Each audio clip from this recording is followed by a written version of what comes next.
दोस्तों, क्या आपने कभी सोचा है कि असफलता के पीछे सबसे बड़ी वजह क्या होती है? न तो हमारी मेहनत की कमी, न ही हमारी प्रतिभा की कमी, बल्कि असली कमी होती है एकाग्रता की, यानी फोकस की। हम सबने कभी न कभी यह महसूस किया है कि हम काम तो कर रहे हैं, पर मन कहीं और भाग रहा होता है।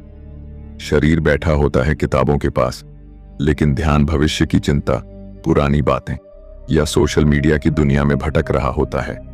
गौतम बुद्ध ने कहा है, जिस तरह एक तीर सिर्फ तभी लक्ष्य पर लगता है जब धनुष एकाग्र हो, वैसे ही इंसान सिर्फ तभी सफल होता है जब उसका मन एक जगह पर टिके। आज के इस शोरगुल भरे जीवन में, जहां हर पल मोबाइल की नोटिफिकेशन, सोशल मीडिया का स्क्रॉल और हर चीज का एक साथ पीछा करने की आदत हमें बना चुकी है, बिजी, वहीं बुद्ध कहते हैं, एकाग्रता ही सफलता की असली चाबी है। आज मैं आपको गौतम बुद्ध की 3 ऐसी कहानियां सुनाने जा रहा हूं जो हमें सिखाती हैं कि कैसे ध्यान को एक दिशा में लगाकर हम असंभव को भी संभव बना सकते हैं। हर कहानी एक दीपक है जो आपके अंदर की भटकन को रोशनी में बदल सकता है। तो चलिए शुरू करते हैं और समझते हैं बुद्ध के दृष्टिकोण से ध्यान और सफलता का रहस्य। पहली कहानी शुरू करते हैं। बौद्ध भिक्षु एक पार्क में आराम कर रहे थे।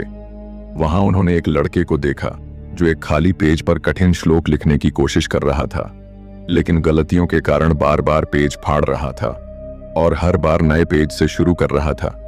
कुछ समय बाद लड़के का ध्यान बौद्ध भिक्षु पर गया तो लड़का तुरंत उनके पास गया और प्रणाम करके कहा, महात्मा, मैं पिछले 3 घंटे से इस श्लोक को सही से लिखने की कोशिश कर रहा हूं, लेकिन हर बार कोई ना कोई गलती हो जाती है जिससे मुझे शुरू से शुरुआत करनी पड़ती है। मुझे समझ नहीं आ रहा कि मैं क्यों नहीं लिख पा रहा हूं। बौद्ध भिक्षु मुस्कुराए और बोले, बेटा, केवल फोकस की कमी के कारण ऐसा हो रहा है, क्योंकि एक साधारण इंसान अपनी ज्यादातर ऊर्जा बेकार की बातों और आदतों में लगा देता है, इसलिए लगातार मन भटकता है। ध्यान से काम करने का मतलब है अपनी पूरी ऊर्जा एक जगह पर लगा देना, और जब बार बार तुम ऐसा करोगे तो मन इसके लिए तैयार हो जाएगा और फिर गलती नहीं दोहराएगा। लड़के ने पूछा, महात्मा, अगर मन बार बार भटक रहा हो तो मैं एक काम में ध्यान कैसे लगाऊं? बौद्ध भिक्षु ने पूछा, तुम लिखते समय जरूर किसी व्यक्ति या घटना के बारे में सोच रहे हो? लड़के ने कहा, हाँ महात्मा जी, आज छुट्टी के दिन सबको बाहर खेलने का समय मिलता है, लेकिन मुझे यह काम पूरा करना है, शायद इसलिए मैं ठीक से फोकस नहीं कर पा रहा। बौद्ध भिक्षु ने कहा, ठीक है, अब इन सरल तरीकों को समझो, फिर तुम अपने काम को मन लगाकर कर सकोगे। लगातार गहरी सांस लो। बौद्ध भिक्षु ने कहा, जब भी तुम्हारा मन भटके तो 5 गहरी सांसें लो और अपना ध्यान काम और खेल दोनों से हटाकर अपनी सांसों पर लेकर आओ। जितना तुम अपनी सांसों को देखोगे उतना ही तुम्हारा मन शांत होने लगेगा। काम को महसूस करो। जब तुम लिख रहे हो तब सब कुछ बारीकी से महसूस करो, जैसे पेन तुम्हारे हाथ को छू रही है, और लिखते समय जो आवाज हो रही है उसे भी ध्यान से सुनो। जब तुम सभी चीजों पर बारीकी से गौर करोगे तो ध्यान भटकना कम हो जाएगा और तुम्हारा मन और शरीर केवल एक काम में लगा रहेगा। तुम्हारा ध्यान काम पर इतना केंद्रित हो जाएगा कि तुम्हें समय का पता भी नहीं चलेगा। जब लड़के ने बौद्ध भिक्षु की बात मानी और गहरी सांसें लेते हुए फिर से लिखना शुरू किया तो उसने पाया कि अब उसकी गलतियां कम हो रही थीं और उसका काम भी जल्दी पूरा हो गया। उसने बौद्ध भिक्षु को धन्यवाद कहा। इस पर बौद्ध भिक्षु ने मुस्कुराते हुए कहा, याद रखो, जब मन और इंद्रियां एक काम में लग जाती हैं तो ध्यान गहरा हो जाता है, और यही सच्ची सफलता है। दूसरी कहानी। एक दिन एक युवक बौद्ध भिक्षु के पास पहुंचा। युवक के चेहरे पर परेशानी और हताशा साफ झलक रही थी। उसने बौद्ध भिक्षु से कहा कि गुरुवर, मैं बहुत समय से परीक्षा की तैयारी कर रहा हूं। कई बार कोशिश की लेकिन हर बार असफल हो जाता हूं। मुझे समझ नहीं आ रहा कि मुझसे कहां गलती हो रही है। बौद्ध भिक्षु ने उसकी बात ध्यान से सुनी, फिर पूछा, क्या तुम सच में परीक्षा पास करना चाहते हो? युवक ने कहा, हाँ गुरुवर, मैं बहुत मेहनत करने के लिए तैयार हूं, बस मुझे यह बता दीजिए कि मुझे क्या करना होगा। बौद्ध भिक्षु उसे अपने साथ एक खाली जगह पर ले गए जहां एक पुरानी मोमबत्ती और माचिस रखी थी। उन्होंने युवक को एक मोमबत्ती दी और कहा, इस मोमबत्ती को जलाकर यहां से थोड़ी दूरी पर खड़े उस पेड़ तक ले जाओ, लेकिन ध्यान रहे कि मोमबत्ती बुझनी नहीं चाहिए। बौद्ध भिक्षु यह कहकर वहां से चले गए।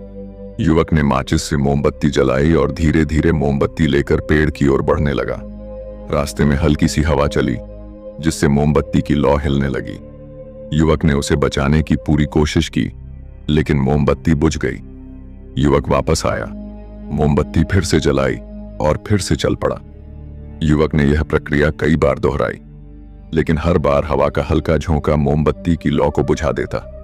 आखिर में थका हुआ युवक हाथ में बुझी हुई मोमबत्ती पकड़े वापस चला आया और निराश होकर बोला, गुरुवर, मैं इसमें भी असफल रहा। बौद्ध भिक्षु ने युवक से मुस्कुराते हुए कहा, क्यों? तुम्हें बस मोमबत्ती जलाकर थोड़ी दूर ही तो चलना था। युवक ने धीरे से कहा, गुरुवर, मैंने कोशिश तो की, लेकिन हवा के कारण लौ बार बार बुझ जाती। बौद्ध भिक्षु ने कहा, यही तो तुम्हें समझना है कि तुम्हारा मन भी इस मोमबत्ती की लौ की तरह है और चारों तरफ की हवा ध्यान भटकाने वाली आदत है। जब तक तुम इन आदतों को वश में नहीं करोगे, तब तक ध्यान की लौ बुझती रहेगी। ऐसे ही जब तक तुम अपने लक्ष्य पर पूरी तरह ध्यान केंद्रित नहीं होगे, तब तक तुम अपनी मंजिल तक नहीं पहुंच पाओगे। इसलिए मन को एकाग्र करो और जो काम करो उसमें पूरी तरह डूब जाओ। तुम्हारे प्रयास जरूर सफल होंगे।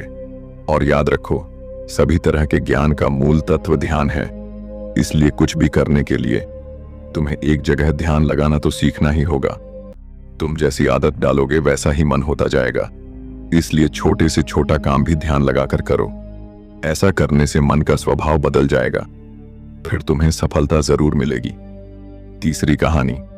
एक युवक ने बौद्ध भिक्षु से पूछा कि मन में आ रहे विचारों को कैसे छोड़ते हैं। बौद्ध भिक्षु ने युवक से कहा, बताऊंगा, लेकिन उससे पहले तुमको एक परीक्षा देनी है। फिर एक गिलास पानी को पूरा भरकर बौद्ध भिक्षु ने युवक के हाथ में पकड़ा दिया और कहा, पानी की एक बूंद गिराए बिना इसे पकड़कर खड़े रहो। युवक ने कहा, यह तो आसान है, और गिलास संभाल लिया। शुरू में सब ठीक था, लेकिन थोड़ी देर बाद ही उसके मन में संदेह उठने लगे। इससे क्या फर्क पड़ेगा? आखिर कितनी देर तक मुझे ऐसे पकड़े रहने होगा? जैसे जैसे यह विचार आने लगे, उसका ध्यान भटकने लगा और गिलास से पानी छलकने लगा।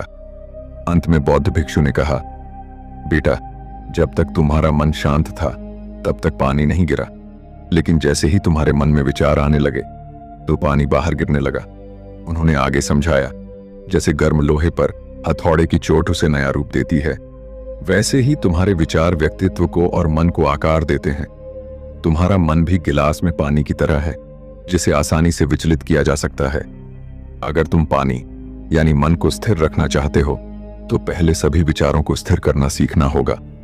अब तुम एक काम करो, इस गिलास को फिर से पकड़ो और अपना ध्यान अपनी सांसों पर ले आओ। अपनी सांस को पेट और सीने में आते जाते महसूस करो। हाथ में होने वाले दर्द और असहजता को जाने दो।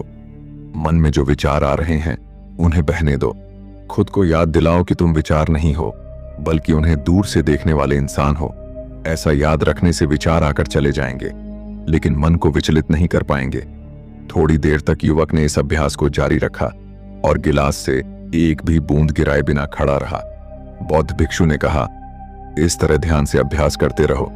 धीरे धीरे तुम्हारा मन शांत होने लगेगा और तब कोई भी कठिन काम करना तुम्हारे लिए स्वाभाविक हो जाएगा।